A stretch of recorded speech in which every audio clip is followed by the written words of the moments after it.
Welcome to She Rises. Today we are going to talk about adulting, but from a few angles. So we finally got comments and suggestions about topics that we can do. And one of the suggestions we got is how do we talk to adult children? And by adult children, this could be anything in your 20s, 30s, 40s, and so on. But specifically in the 20s, young adulthood, how do we go from being a dependent to being independent? And then we're even going to touch on, so we're going to touch on what that might look like from what the 20-year-old might want, and then what it looks like from the parent. Awesome, awesome. Welcome, Melody Williams. Welcome to She Rises, where we all rise together. So I am excited about the conversation that we're about to have, because there's always times that if you're a parent or you're the young adult that you've grown up in your parents' home and you've grown up under their authority, but then whether you go to college or whether you don't go to college, there comes a time of transition that you're going to have to make adult, quote unquote, decisions for yourself. So, whether I study, whether I go to the party, whether I hang out, whether I, do A, B, and C, that even though you will always hear your parents' voice in your head, the decision and the choice will always be up to you what you do. So we want to Mm, help kind of guide you through that, give you some guidelines. That way you can make always an informed decision. I love that. So let's start off by putting on our 20-year-old hat. And let me just tell everybody that we did do our research before this. I have a 20-year-old daughter. We have our other partner is in her young 20s. So, My, and you my have a son's son and 25. Yep. he's 25, right? So we're part of this is us going through this, and we have talked to others. And I've been doing a lot of my interviews for my doctorate research, and this came up a lot in my research because I'm researching 18 to 24-year-olds. And so this was actually a pretty big thing that came up often this past week. So I think this is a great topic. So to start off, I think and again, if you're 20, if you're in your 20s or whatever, and you're watching this and you don't feel this, or you feel like you had a different experience, please tell us in the comments your experience. We can always do like follow-up segments where we reflect on whatever you have to say, and then go back and make content around that. So please let us know if there's anything that we missed. So just to start, so Miss Melody got to spend time with her son today, and I got to spend time with my daughter yesterday. And then we just got to spend time with Deja, our third when She Rises. And what do you think the big issue is in adulting from the kid's point of view? Well, I just, of course, just paralleling off mine and those that, we mentor through church. They are struggling for their identity to be recognized. I guess that's the best, plain simple one line tagline that I know that I'm still, a child or under your authority, but how do I begin to migrate from under your authority to my own authority and that you may respect me as an individual? I think that's the main transition that I think I've noticed as parenting, as shepherding, and, just being, a life coach, just seeing those transitions. And sometimes transitions are hard because if you stagnate them or try to cap them or limit them, then you get the rebellion. And I think we've all seen it. And not to classify, but truth is true that sometimes our girls go through it so, best way I can say it, violently, that they're struggling to become, and they don't really know who they're trying to become or to morph into. So, everyone, gets the backlash of who I'm trying to be. I'm trying to be this young woman. I'm trying to be this, but then your parent may be trying to cap you, realizing that you're not ready to do what you think you want to do. And of course, keep in mind, young people, that we parent out of love, out of concern, out of protection. And oftentimes you may never know it, but we parent out of wisdom because we live where you're going. And we're trying to stop you from making the same costly mistakes that we made. So then we will try and give you reflection. But now, if there's a parent listening, there is a way to interject that I cannot interject that forcibly. I cannot browbeat you with that it has to be, it's like, what to say, the best way I can say it, it's like navigating a stick shift. You got to go slow and easy. It's Okay. slow and easy. When you get into gear, you're in your soft spot. You know, you're cruising. That is the same way that you navigate as far as helping our children transition into adulthood. That you make the subtle suggestions and you see if that sits. How does that go? Now, you know your child, or, you know, if you've adopted a child, you usually know that child's continent and what reaches them. And if you're loud and abrupt, they shut down, then you've got to change your method. You've got to change your approach. So then why wouldn't you be more subtle? And it's something, the same thing, you know, it's something about the girls when they get into that, sometimes it's 16, 17 to that 22. Ooh, you may not even like them anymore, but hey, you're still a parent. Okay. So then you have to reinvent, what is my approach to gain you back? Because I of got course, it. life would want you to just be like, oh, let them figure it out on their own. No, that's your child. That's your responsibility. My job is to help them navigate. At one time, my job was to continue to parent them. But once they cross over that threshold, now my job is to help you deal with life and the choices that you've made through life. That's my job There's a now. So lot, my there's a job lot of shifts. there's a lot of parents out there though that don't know how to let go. They see themselves as always being a parent. And I try to remind people, of course, you're always going to be a parent. But I feel like it's important to teach people that one of the most important jobs out of being a parent is teaching your is working yourself out of that job. So Yeah, you know what I mean? So you have to work totally. yourself out of that job. So you could become a parent, but from afar.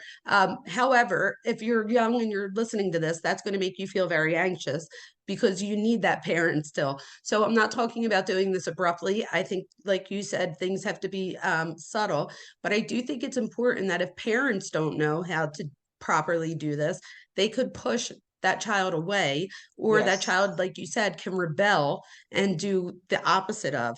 Now, I will say, from a young adult's point of view, when I was a young adult, so when I was in my young 20s, I was always the funny one, the one with the pretty face, you know what I mean? So that pretty much means that you're dumb and chubby. That's how somebody in their young 20s would hear that, right?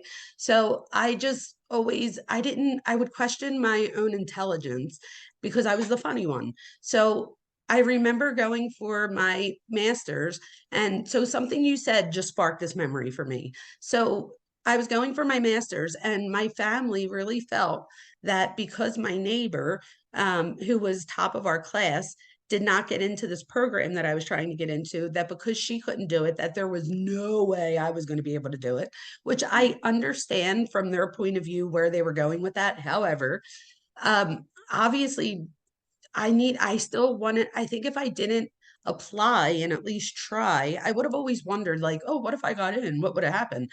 So I'll never forget, my dad was not part of this like family meeting we had, and we all met, and it was like my mom and my sisters and stuff.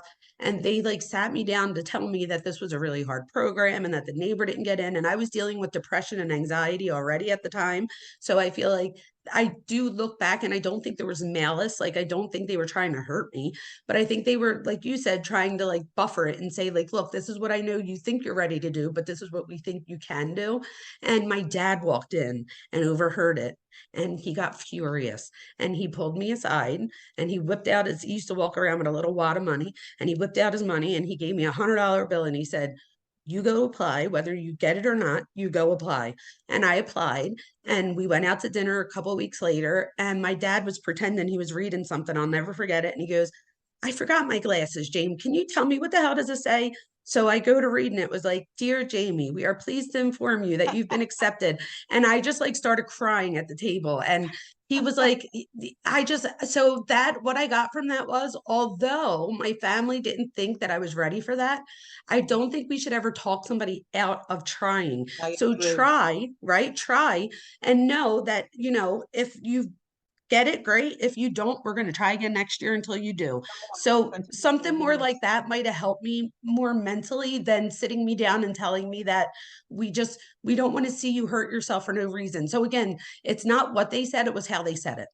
Absolutely. Jamie, it was so, I love the fact that you do that because I just see the sovereignty of God in that he always leaves us just one. If I have one person believing in me, one person supporting me, I can make it. I can make Mhm. it because sometimes it's just a lack of that. You know, parents, hey, I've shared the story about, a couple of clients that I've had that their parents weren't that support system. Well, what do you do if my parents aren't what I want them to be? What do I do if I don't have the sibling support? What do I do? Where am I?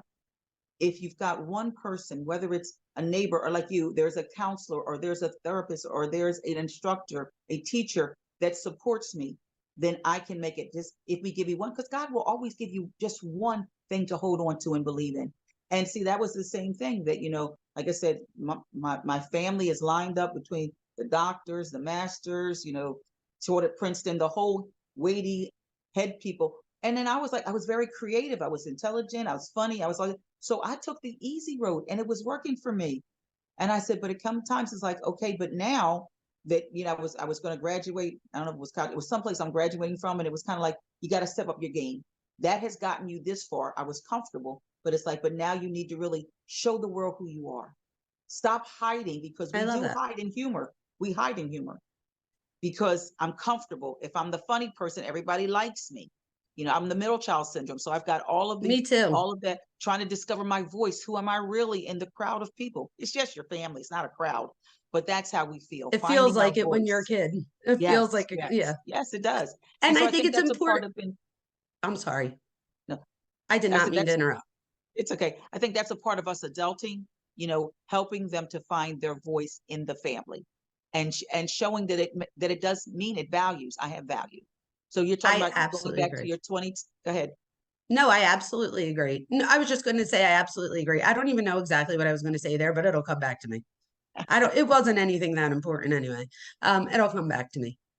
But that, I I don't think know. that's the main thing, as far as just really being able to help them navigate their voice and realize their value. Now, you're talking about going back in your 20s.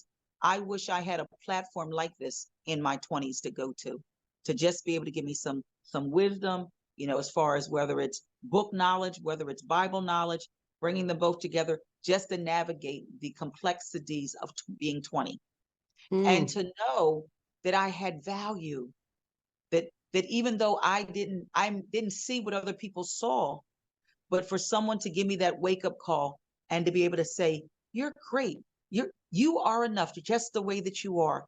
You don't have to change anything. You don't have to morph in anything. You don't have to do, just the way you are is enough. God I love created that. you that way for a reason. And if I had someone echoing that in my head, oh my goodness, where would I be now? So I That's thank right. God that, he doesn't stop there. He gives us other chances to continue to find out who we are. And now we sit here at the age and the maturity that we're at, pouring into the next generation, only because we have found our value, is the only reason why we're here today. You're right. And I think we've had for people listening, Miss Melody and I have had very different upbringings, right? So maybe we should let people know a little bit about our past so that they could get to know us, because I think this is important. If you're in your 20s and you're thinking like, there's going to be some people that'll identify with your story, some that might identify with mine, but just if you could give a 3-minute synopsis of your upbringing, um, what would you say to us? And then I'll do I, mine. well, Or do you want, one of I the first get, things, say again. no, go ahead. I'm sorry. There was a lag and I apologize. Oh, And so the first thing that I would say is that I came into, and I know that that's a bonus now, with a very loving family. I had both my parents in my home. I said my father was a pastor. So then, of course, we were always in church. And then I had the extended community. So I knew what that was. But to see and his work ethic was so, stellar. And it was so funny that I teased my older sisters now. My older sister, my baby sister. I said, oh, you got daddy's work ethic. I don't know if I got that. So we always laugh about that, because they were like, they'll go to work in a storm. I'm like, I think I'm gonna stay home. So we laugh about that. But my mother was a stay-home mom, which is something that you don't really see nowadays either. She stayed home, so it was 5 of us. And so, but family was always first. I know, coming out of an Italian family, you can understand that I don't care if we were picking a team, if we were playing outside, family was over first. You would never leave your brother or sister to be chosen last if you were the captain that's picking the team. It was always, and I've instilled that in my kids. Family is always first. I don't care about your friends. Friends come and they go. Family stays. Friends are the family you get to pick if they pass the test. So don't give them that right too quick. So I think that is like, just the educational portion of it. that was always it. My father was an educator, and he demanded, excellence from us. There was never a time that we couldn't do anything. I never forget one time we were young, that it was my brother. He was the oldest. He went to school, and he could memorize anything. He could read a book or not read a book. He got straight A's in school, and he never took a book home. He was a Wow. genius. He could sit there and listen to the conversation about whatever's going on, or if he decided to read the book, he would memorize it. And he could just pass just on sheer knowledge. But I remember the teacher told him something like that. Well, your son will never really excel because he doesn't put his best effort forward. But your daughter, because she's a go-getter, she's always going to strive for perfection. He said, never lower the bar for my kids, always raise it. Oh, I And love that. I know. And it was just kind of that echoed in my head as, just morphing into the adult, that I can do all things. Yes, I know the Bible tells me that, but to hear that from my parent, how he always set the bar, that we never dummy down. We are always our authentic self, and that we show up. Don't let anyone tell you what you can't do. Always go above that. So that, of course, was, I think, the environment that I came up in that has made me the person that I am today. It sounds like personally, I feel like I identify with your dad a lot. So I am the educator in my household now. And it's funny because I wonder if your dad was ever dummied down at some point, because my daughter Gianna is very she's just like me. Like, we're very loud, we use our hands, we're very dramatic. And sometimes people will say to both of us, like, shh. And I'm always like, mm-mm, like, don't, like, because you'll see she's in like this great, she's like feeling whatever she's saying, and she's like, eh. And then if you're in the middle and somebody's like, shh, you just lost everything you were about to Yes, say, right? So yes. it's like, and I'm like, don't ever let anybody dummy you down. Like, so there's going to be a group of people that are going to love that person that you are. And Mm-hmm. so the fact that your dad said that, that really, really resonated with me. And just like you said, if I had, something different, where could I be? I think if I would have, and I guess maybe my dad was that person, but had he not walked in at that moment and handed me the hundred Yes. dollar bill, like, who knows? You know what I mean? And Right.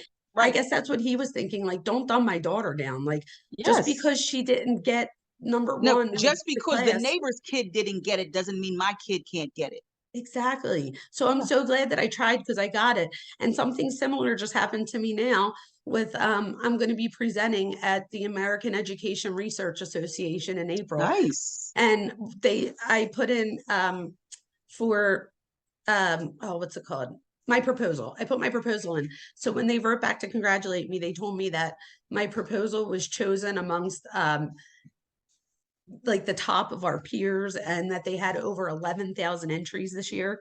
So Nice. again, had I listened to anybody that said like you couldn't do this, I might have just said, you know what, maybe next year.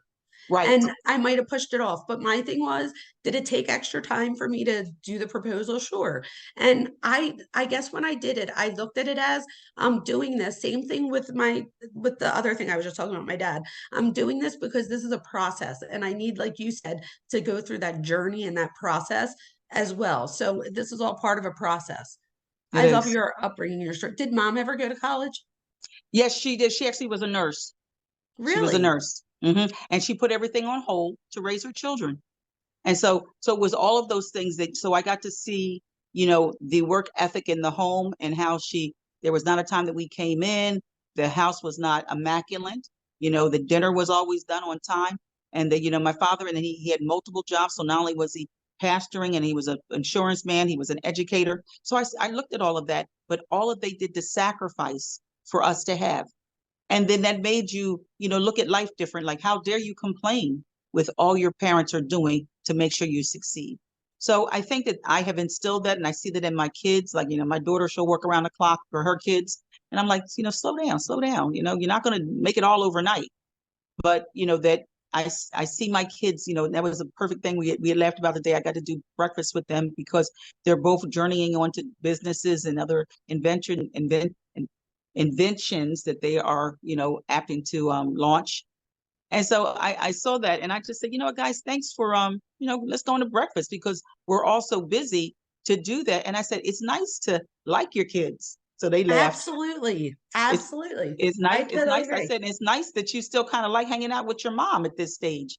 So that was kind of cool just to be able to share those moments because you do create memories with that. And That's you absolutely like right. you go around one time and it's like, don't waste it. Don't waste it. So that if you have a family that you value, and let's say that you don't, because I know that everyone's dynamic is not mine, that if there is someone that is in your circle that you want to celebrate, take today and celebrate them.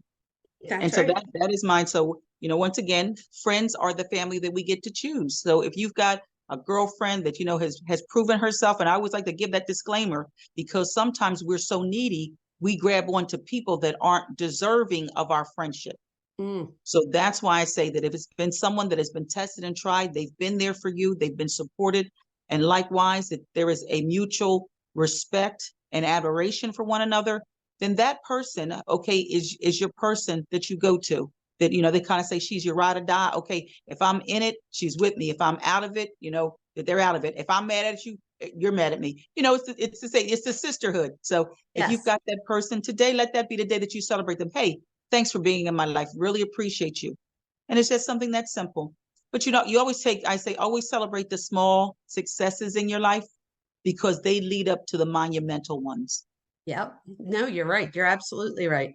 So I'll give you guys a little synopsis of my not very parallel story. So so for people that are watching this, I grew up in inner city Philadelphia in a row home. My parents were not college educated. My mom graduated high school in South Philly. And my dad did not graduate high school. He dropped out. He did go back for his GED at 21. So that was exciting. A lot of the kids in my neighborhood, it was like a lot of the boys in my neighborhood, it wasn't unheard of for them not to graduate. So that Mm. was like a big, that was big. And I'll make sure that I have permission to put this out there before we do. If not, I'll ask Asia to cut it out. But even my husband didn't graduate high school till he was like 21. So, and again, it wasn't because he didn't want to. It wasn't because he dropped out. It was because his dad just stopped paying. And this is Yeah. like a real life experience that happens to people. So he went all the way to the 12th grade. And then because his dad didn't finish paying the bill, instead of the church just working it out, and helping him. He had like 1 quarter left. They told him, we're sorry, you can't Yeah. graduate. So they sent him to public school. And because the dad didn't pay the rest of the money, they wanted him to start over at ninth grade. And Is he that only had, crazy? yeah, he only had like 2 months left of 12th grade. So that like breaks my heart because he would have graduated, right? But he did go back. And I think that's the important part of this podcast is that it's never too late. It's never too late. It's never too late. And I know that we are emotional because once again, we share life with you, and life is not always easy, but it is doable. It is doable. And so if you take nothing else away, please remember that wherever you are, it is in fact doable. So I honor that because I know that, just sometimes, working at the airport, you see that there's a lot of, they call them like the blue collar workers, that they had to stop, like whether it's the 11th grade to help mom with the bills, 12th grade to drop out because mom's got, the bills, and the kids, my younger siblings, that they have dropped out. And so the men have stepped up to be men as they're in their teens to be almost the man in the house because somebody's got to be the breadwinner. I got to help mom. And if it Yep. means me not going to school, then I'm going to drop out and help mom. So that you're talking about major adulting at that time of his And life. that's exactly what he did. And he was like forced to be an adult. And Yeah. his mom, because the dad left and his sister was out, and his mom got sick very young. So she wound up passing away at 48. So he had to like take care of her and get Yes. a job and stuff. So there's so many people watching this in that same situation just to know that it could get better. Like, look now. Now he's doing all right. Like he's providing. Like we're all right, like look, there's Christmas gifts over there, like we're all Woo. right. So, and it's because of him too that I'm even able to like go back to college and stuff because he worked so hard that I'm able to do that. So I'm very grateful for that. So just know that it's never too late. This is Never took me. passion, not depression. I tell No. people all that time, I am a passionate person. So if you ever hear Yes. my voice crack, don't feel bad because I'm not upset. I'm going to hang up and sing regardless. It's Listen, passion. it You're is, seeing my and passion. it's celebratory passion. Okay, Yeah. there's a difference. Yes, that we celebrate because realize, and I know you've heard the cliche before, we are standing on someone's shoulders. You are standing on your father's shoulders, your husband's shoulders, your kids' shoulders, your mom's shoulders that has elevated you to the place that you are. I am standing on the same thing. If it was, I didn't see my mother do all that she did to hold a house down. My father, everything that he needed to do to be successful. My siblings going. My sister, she changed her major like 7 times. I only said, what, you have your master's in what? I didn't even know anymore. That is so It was like, funny. and we laugh. I said, because I said, you got that gene, like it's a gene. You got that gene from daddy. I said, that gene skipped me. I'm good. And My so, sister Carla, we kid around and she always says that because she's like, I don't know why you and Gina, my oldest sister, she's like, I don't know why you guys are such overachievers. She's like, I'm totally fine with just my master's. see, And we if laugh. I meet her, we're gonna be like right here. I'm good. I'm good. Exactly. We're good. You're We're right. good. We're good. That's so funny. And it is, but you do. But there comes a time that once again, that being good is not enough. That you say, you know what? I want more. And I don't want more for anyone else but for me. I want more Yes. for me. Because the Yes. more that I can, the people that are following me can only go as high as I am. And That's if right. I kept myself, I kept them. And so now being willing to open myself up and go on to do something else and more, I now broaden my horizon to help somebody else go higher. So And how do you know if you're the person? Let me answer this real quick. This is kind of rhetorical. So how would you know how to do that? I always say, look around your group of friends. If you're the smartest one in your group, you need to I find need a more new group. friends. I need a new group. If Yeah. I'm the smartest person, and I said the same thing to my kids, I said, if you're the smartest tool in the shed, I need you to get out the shed and find a new one. I said, but it is because I can't elevate above my conversation with you. And if your conversation is limited and narrow minded, then how do you challenge me? Yeah, and but a big Conversations are part of more, it too yes. is so I think it's great. I think growing up, and this is like also letting me see like that I'm glad that my daughters have seen me go through college and now my daughter's in college and my other one's in high school. But I think the fact that you had parents that went through college, I think that's huge. So like my parents, they didn't even know where to start. I was a Pell Grant recipient, like we were at like the bottom. And I think that just knowing, like just getting a college education, I know more that they didn't know. So like I used to say to my dad, like, Dad, because eventually when I was like 16, he opened up his own business and he started doing really well. And he even wished that he might have done it sooner, but for whatever reason, it's fine. He still did it. And him and my mom, they opened up a couple of Rita's water ices, things like that. They have their own public adjusting place. And then my dad got sick and he winds up dying. And they closed those things down, but he still did well enough that my mom is okay. She'll be fine. So that's the good news. But the thing was is that a lot of it had to do with expectations. Like, what are your expectations? So always have high expectations for yourself because if you limit your expectations, then you can only go that high, right? So Right. like if I didn't think someday that I could be a doctor despite what other people thought I could be, I wouldn't be almost graduating with a doctorate, Nope. Nope. You know, it's right? something that I say. I don't know if Mike had a chance to send you the messages from last week and this week, but I'll make sure that if he didn't, that he does. Because it's so funny. I have to see myself in the destination before I take the first step. So I have to see myself arriving before I even get in the car, before I even hit the net. I've got to see myself at the finish line before I start the race. That's the best way I can say to make it simple. And because if I can't visualize it, if I can't see it, it's going to be kind of hard meeting the destination. So you had to see yourself. I can do this. I can achieve this. And because I see myself doing it, I am living into the picture that I'm creating for myself. So that's just a little challenge that I'll give some people that if you're watching, that just take a few minutes. I don't care if you put us on pause and just begin to write the vision. The Bible says, write the vision and make it plain because they that read it will run with you. That means God will send you help and he will send you encouragement. He will send resources. He will send monies to you to help you in the vision that you're writing down. So write it down. And he says, make it plain. Make it plain, he says, because they that read it will run with you. So someone is going to come alongside of you to read the vision that God has given you, and it's going to explode in them. And they're going to be like, I want to be a part of that. Oh, how can I help you? I want to be help you. And we can just witness that on our channel. We needed some help. God sent us exactly what we needed, And how verbatim. and how Verbatim. funny is this for people watching? The person that we needed just happened to be somebody that you know from childhood that we had no idea, and that I've been mentoring for a few years now as like an older sister, motherly type figure. Yes.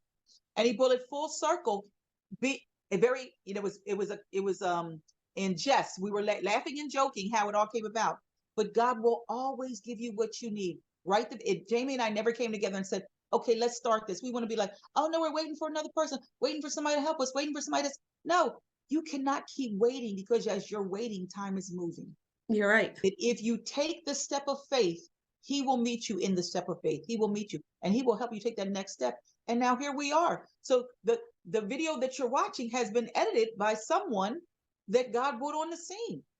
So once again, take the step of faith. Don't limit yourself. Say, oh, I can't. Another challenge that I say, that if I said to you, what would you do for free if you didn't have to worry about money or anything else? Where's your passion? What would you do? And people begin, oh, if I had, no, take money off the table. You have endless resources of money. So what would you do for free? Where is your passion? What would you do? That kind of helps you to know where your purpose is. Well, I was going to say I'd be doing exactly what I'm doing right now, teaching. Right. Yes, teaching. And I says, and of course, same thing. If I'm a pastor, I am teaching. Oh yeah, you are. The fact that we both are teachers at heart. Okay.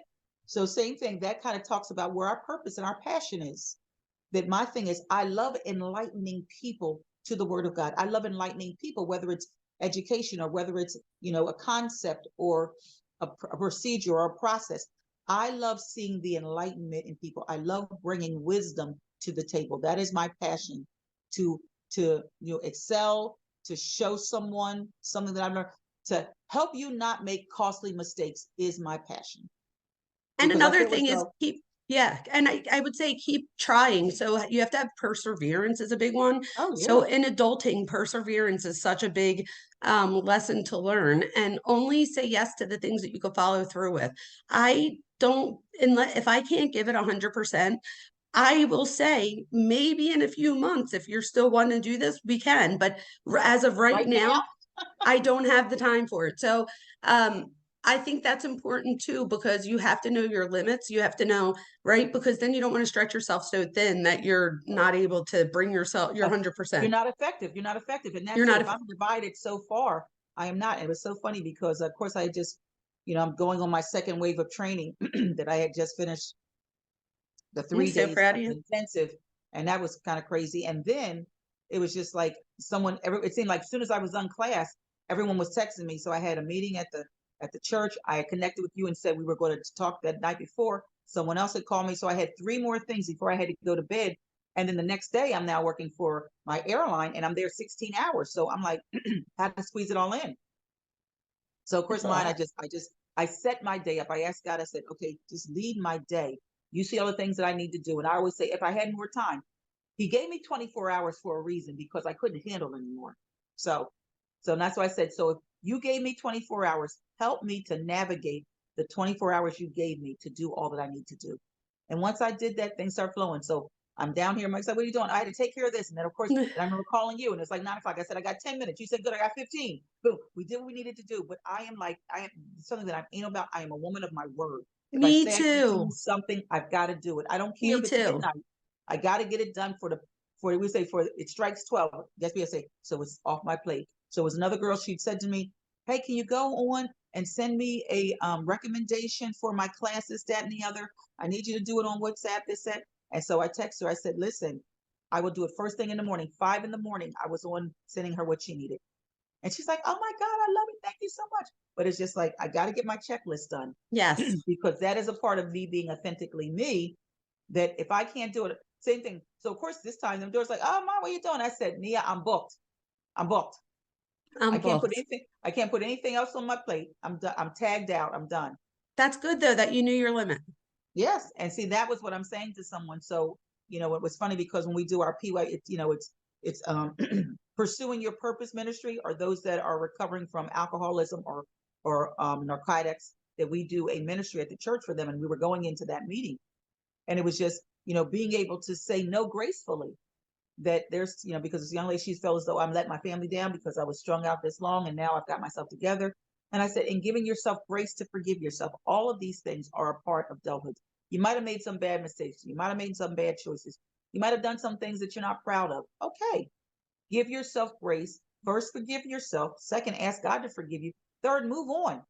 Because if you can do that, listen, if I can forgive myself, I know that God can forgive me. I'm not really worried about, other people or gainsayers' opinion of me, because I can always prove them wrong by succeeding. And I know that for people with drug and alcohol problems, that having somebody like the church or like a 12-step program, so like that is imperative for them to stay sober. And Yes. just know that if you're watching this and you're struggling with drugs or alcohol, that or if you have a parent that's struggling with drugs or alcohol, know that relapse is part of recovery. So just if a parent relapses, it's not because you did anything wrong or you weren't good enough or whatever the Mm-hmm. case may be. It's a part of recovery. And unfortunately, there's a small percentage of people that will never be able to recover or will never, get that help that they need. But for those who do, like you said, give them the grace. If something happens, and even if it's you, if you take a few steps backwards, it's okay. Just get back on the bike and start riding. Just keep going, keep going, keep going. And eventually you'll get to the finish line at the exact time that you were destined to do so.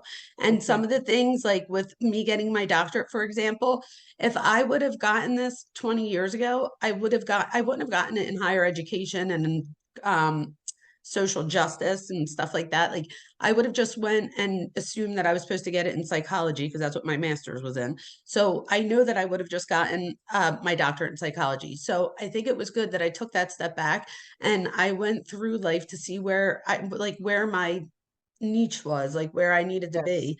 Do you know what I mean? So like that's another thing, is that you can um don't feel too rushed. Like I feel like it was an expectation that I was going to get my doctorate by a certain point. Not, I Right. don't even know whose expectation it was, because it wasn't mine or my parents or Right. anybody else. So Right. it was like my subconscious. And it doesn't Certainly. have to be that way. Do you know, it doesn't I have to agree. be I that way. agree. If I you agree. need to, We put, and see, that's why I always say, if you're going to put what I call it, a boundary, or if you're going to put, an expectation on yourself, make it reasonable, reachable. yes, don't set yourself up for failure. Right, because that way I can't afford to celebrate my small successes, because I'm so busy looking at the finish line, and it keeps moving, because I can't do all that I would say to do. Okay, just give myself time. And I said, that's it. One bite at a time, one step at a time. And And I think a each big part is, day, I yeah, realize that one day I'm one step closer to my you're right. goal. No, you're Yeah. right. And I think for parents, in whether you're a new parent, an old parent, I don't think it's ever too late, but you have to make your kid feel like a success in order for them to eventually feel like one in adulthood. Not that you can. If somebody doesn't make you feel like a success, it doesn't mean that you can't be one. It's just going to be a lot harder. But you were saying before, you have to see yourself as that successful person. So one of the things that you could do that are pretty easy for when somebody's in childhood is to do little things, like when they learn, like you said, the little successes, when they learn how to tie their shoes, make a big deal, call grandma, call aunt so and so, like, you know what I mean? Make it a huge thing. When they learn how to make their bed, even if the pillow's upside down and the sheets on backwards, make a big deal. You knew how to do your bed. I'm so proud. So, like, you have to let the kid feel like a success in childhood so that they feel like they are deserving of being Mhm. successful as an adult. Because I think that's a big thing that I see with some of my students, is that their parents didn't necessarily put it in their head that they could be a success. So they Yeah, never really see themselves as a success. So exactly. it's hard to put Yes. themselves there. And you can be.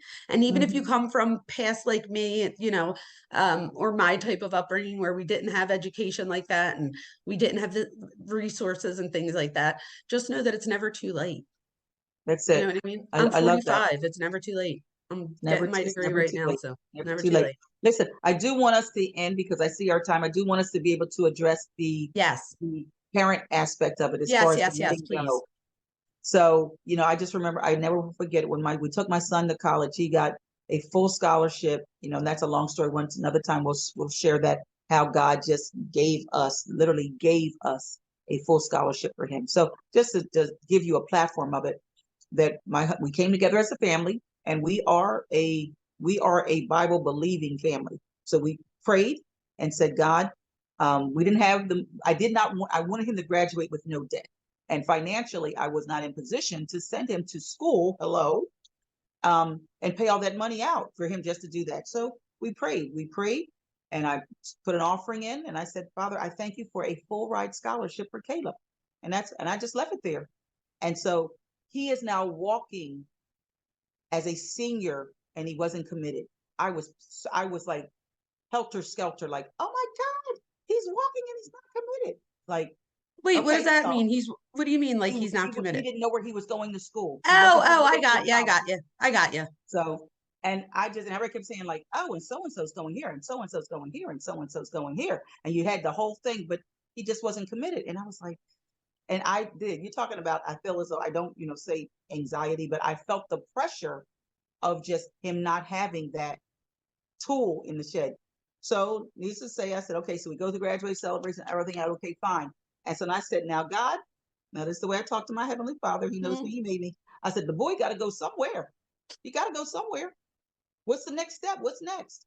So I promised. So it had to be maybe 2 or 3 weeks, tops a month, that we get this call from Brooklyn, LIU, and said, they had been watching his career, and the coach wanted to talk to him. So I'm like, okay. So he had done a little, tours and went to some colleges, but nothing had really connected with him. And so I was like, okay. And so now him and the father, they take off, they go up there, love the campus. It was just all that he wanted it to be. And so, but now when we reached out to the coach was in Canada recruiting somebody else. And so, of course, I'm right there. Oh, he's going to give all the money away. Did you call him? Did you call? So I'm like, Mm. I said, well, stand down, because if God's got it, he's got all of it. So long story short, so then he comes back in town. He meets with the son and the father, offers him the thing. And so, of course, the dad, because he's so, my husband, he's so diplomatic. He said, well, it's a great school. It's a great, campus for him. And said, it has the degree that he wanted to be in, all of that. He said, so if he wants, I said, well, what do you mean iffy? The boy going there. Ah! So that was one time I did do the parent thing. I didn't give them a choice. I said, oh no, he going there. I said, Yeah, the money, right. he's giving them a scholarship. And so they had committed to 80% of his scholarship. And so Wow. I am looking like, yay. And then as I was giving a yay praise, God said, but what did you ask for? And I Oh said, I asked no. for a full ride. He said, and it was just quiet after that. I said, okay. And so I kept saying, all right, God, I don't know how you're going to do it, but you said full ride. I'm going to stand in the gap to full ride. We packed Caleb up, going to now Brooklyn to drop him off at college, still with the 80%. We get him there. His team comes out, meet him. It was great. They get him all packed up. We're cleaning his room, his dorm, everything. All of this is ready. He's still at 80%. And so now I go down, because you got to sign the papers to get him in there, right? And Mm. so another child that was supposed to come didn't show up, and they gave Caleb the other 20%. Wow. See what I'm saying? That he's like, and so needless to say, he got a full ride for 4 years. He completed it in Wow. 3. I said, but Wow. it was the fact He's that got your dad's gene too. totally, I tell him all the time, him and his dad, Mike's like that too. He's like, oh, he's the nurse's nurse. So yes. And so, but it was just, you saw the hand of God moving. And so that's what I'm saying. Give yourself grace that it may not come together the way you expect it to come together, but it's never too late. And you are enough to do it. You have the grace to handle what you're handling right now in life. No, you're right. You're right. And I think it's important. We're coming from we decided to we want all of you to be authentic and use your authentic voice. So we decided we're going to be authentic. So I think that's why I gave you a little bit of authenticity today. You got to see my passion. I am a scientist. So, and you come from teaching of religion and stuff like that. So I think I think that's why we make a good mix, because I we kind of agree. cover it all. Um, and I thank you for being a good support system for me. Oh, same here. I love you. I love you. When we I first love met, you. we were already bonded together. It was like we were together, and we were dismissing everybody else that was in the room but us. I was focused on you, and you were focused on me. We were finishing each other's sentence. It was kind of like just meant to be. And he was preparing us for this platform. And because I do think, to bring it all together and to come full circle, what I just realized and made a snap was, although our upbringings couldn't be so different, we both had the same foundation and values that brought us together today. So yeah. things like perseverance, a good work ethic. My dad had 15 jobs before he became, before he started making money. So just the same qualities were there. And I think that's the thing, is to have that foundation of, I'm going to persevere. I'm going to accept the fact that I might fail sometimes, and that's okay. Hmm. And if I do fail, it's just because I'm not at the place that I need to be to get to Yes. reach that goal. But I will Yes. be. You know what I And you mean? I will will try be again. You'll get up and try again. until you are. And it might not be the second or third time. As a matter of fact, I'll see if Deja can put a link to every single semester. I show this 5-minute video, which if I send you the link after we're done, will you watch it? It's 5 minutes. Yeah. It's amazing. It's on failure, but it's this woman, Deshawn, I want to meet her someday, but I literally show it to every single class, every single semester. And I will ask Deja to add the link somewhere so that others could watch it. But it's about her story. She does it in 5 minutes, but it is so powerful that I find myself, I watch it more than just when I show it in class. I'm Yeah. like, I'll be like, I need some Deshawn, and I go and put her on. So Yeah. I think it's a great message. And she talks about how, just pretty much how she tried to do something. And she said the first time she failed, second, third, fourth, fifth, sixth, and then finally she makes it. But the fact that she tried so many times, but you'll see her story. I don't want to give it away. But it's just an amazing story of perseverance and believing in yourself and staying true to yourself and knowing your worth and knowing that the expectation is what you set for yourself, and not to fill out somebody else's life dreams, to fill out your own. Yes. That right there. Why am I trying to walk in somebody else's shoes? But before I do And that, I don't. want to just finish my story with Caleb. So we Oh, packed I him up. He's in the apologize. school. No, no, no, it's all good. And then we're driving home. I felt so heavy. Of course, I think I cried half the way home because they're talking about the parent, just the separation issue. Said, it's like, and I kept saying to myself, I've left my baby in Sin City, New York. So I'm like, and that's just like, so you're painting these pictures of wild parties and what's going to happen and all this. And it's just like, so I had to transition because now we came home and we're empty nesters. And now I had to reinvent who my husband was, that I was no longer, a hands-on mother, because now my daughter's, is married, she's gone, my son is now in college, and it's just me and my husband. So I had to, and I never forget the time I'm sitting at our breakfast bar, and I had to think of a conversation to have with my husband because all of our conversations had always been around the kids. Oh, we're gonna have to do a whole thing on Oh, that. yes. Listen, and it's a whole thing as far as just really being able to reinvent, your relationship, because you think about that. Most times, oh, did you pick them up? Did you drop them up? Did you get lunch? They got to pick them up from sports. Oh, yeah, yeah. Did you drop the kids off? So that's the whole conversation. So you actually stop, building your own relationship because it's developed around the kids. And that was my first thing, like, oh, and see, that's why, it's so funny that when men sometimes that they get so successful and then they retire, they get divorced because, and you've seen that, because of course I know it was a couple of the mayors. I can't remember their mayor was like, they had been with this woman for 40 some years, and now all of a sudden he retires and he's home, and now they're getting a divorce because she doesn't know who he is. He doesn't know who she is anymore because now the job, the baby is gone, and now I'm home all the time. And it's like, I don't know if I like you that much for you to be home all the time. So So as a relationship expert, not only are you speaking truth, you definitely are. I was talking to my daughter about this the other day, and she finally understood what I meant from years ago. She brought it up to me. I always say, like, you have to make sure that you're still dating. I go on a date me and my yes, husband hang out every single Saturday night. Last night we yes, went out to dinner. So we yep, date every single Saturday. you So have that to. way, and we still talk about things other than the kids, because Yes, like you said, eventually, but let's say you didn't, there is a way to reinvent, like you said, sure. And and to there is, figure it but out. So that that's was the good just news. my aha moment that I was looking like, okay, wow, it's just me and him. Where do we go from here? And thank Yes. God I still like slash love my husband. So it's like it was an easy transition, but it was something that I had to acknowledge. So mine was letting go and letting God. That was mine as far as how parents let go. That what you've put in your child the whole time they were in your house will not leave them.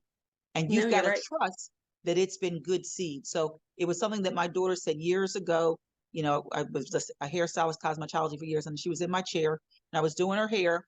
And then I remember saying, she says, Mom, you're a good mom. And I kind of did the eye like, where are we going with this? Right? It's just like, what are you talking about, Willis? I was And I waiting for said, but. You're a yeah. good mom, but. Yeah, I was waiting for the shoe to drop. And I Mhm. said, well, I've always endeavored to be. And she says, because even when I don't want to, I hear your voice in my head. That Mm, was so powerful for me and freeing yep. that That I means had you done a did your good job. job. I did a good job. You did a And good so and job. so I say that to the moms that are listening, to the children, that you don't want to hear the parents, but there's one day you're going to value that parent's voice in your head. So don't just shut mom or dad down because you know that they love you.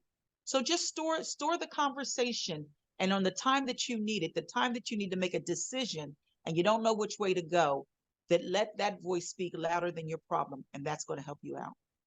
I love that. Okay, well, closing on this conversation Yes. for today, I Yes. think we had such a good session today. That was Yes. amazing. For people, if we could do a part two on this in a few months or whatever, because I feel like this is an ongoing conversation. Mm-hmm. It's hard to talk about just how do you adult in 1 hour, so or less than an hour, really. So, if not, we would be rich right now, right? If we could teach people how to adult in less than an hour. But so we can continue to talk about this. But again, if people have other suggestions for different topics that you want to hear us talk about or different content that you want to hear from us, please let us know in the comments. I hope everybody will be a little bit vulnerable as I was, just so that we can, that's the whole point of this, right? So I got Yes. a little bit vulnerable, but I'm okay. I'm Yep. good. I'm going to hang up. I'm Okay. going to go sing and Listen, do what I I'm do. free. I'm free. I'm free to Yeah. be me. I'm free to Yep. be And me. it's okay. It's okay. Unapologetically me. Unapologetically me. That is right. That is so right. We need to get our t-shirts for that one. Yes. And so we thank everybody for tuning in this week, and we hope that everybody comes back next week. And I would say in the comments, you just tell us whatever it is that you want to tell us. Yep. We're Yep, all ears. we're all ears. And thank you for joining us today, and we will see you next time. Yep. Peace. Mwah.